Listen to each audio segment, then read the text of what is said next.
Hello, my name is Maria, and I have a huge interest in how to engage people in an innovation process and create participation in it. And this short presentation is about innovation through participation in public organizations. And the tool for this is social media. This is me offline, and this is me online. And this is just to sort of illustrate that we live in a network world, and this is probably something that most of you recognize, as most of us have profiles in various different communities. And this is where I see, because of this network world, this is where I see the opportunity for public organizations simply to create platforms for participation in order to promote innovation in their organizations.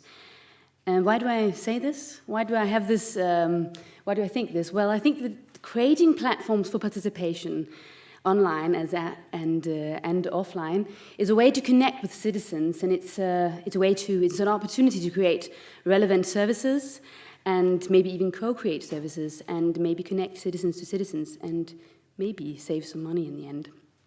It's not a new idea. There's been written quite a lot of books about the opportunities that's been sort of promoted through the abilities of the internet and so on. But the key thing is here, how on earth do we actually get people to participate in these online platforms that we create? Because it's hard. And through my research, I had the opportunity with my research partners at Seismonaut, a company in Denmark, to actually test this out on an operational level. And I'm going to show you this example. This is Scooter TV.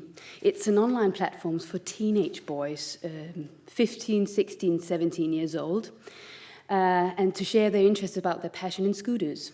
They all drive a scooter. It's a fairly active community. It consists of already existing online services, YouTube and Facebook. And this is Sebastian. He's the host of scootertv.dk. He's 16 years old, and he posts different things. He makes videos about this is his red scooter. He's very proud of it. And he content about scooter events in Denmark. But the most interesting thing about this community, and the reason why I show you this, is because the organization behind this is a public organization. It's the National Council for Road Safety, who's his employees.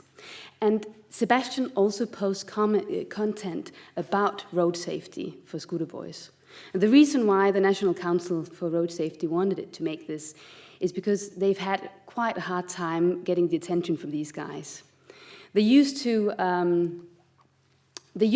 make educational newspapers that they would distribute to all of the schools in Denmark, but they didn't really get connected to them.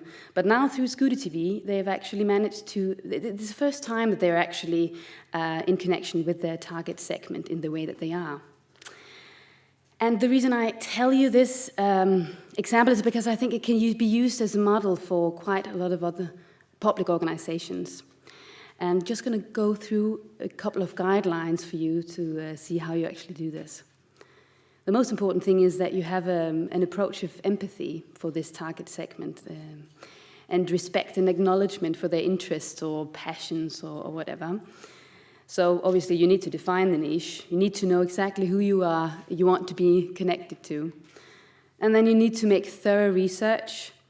Not just, sort of the regular stuff. You also need to sort of do online ethnography. There's this thing called netnography, where you sort of make the same kind of thing you do outside in the world, that kind of research. You do that online as well.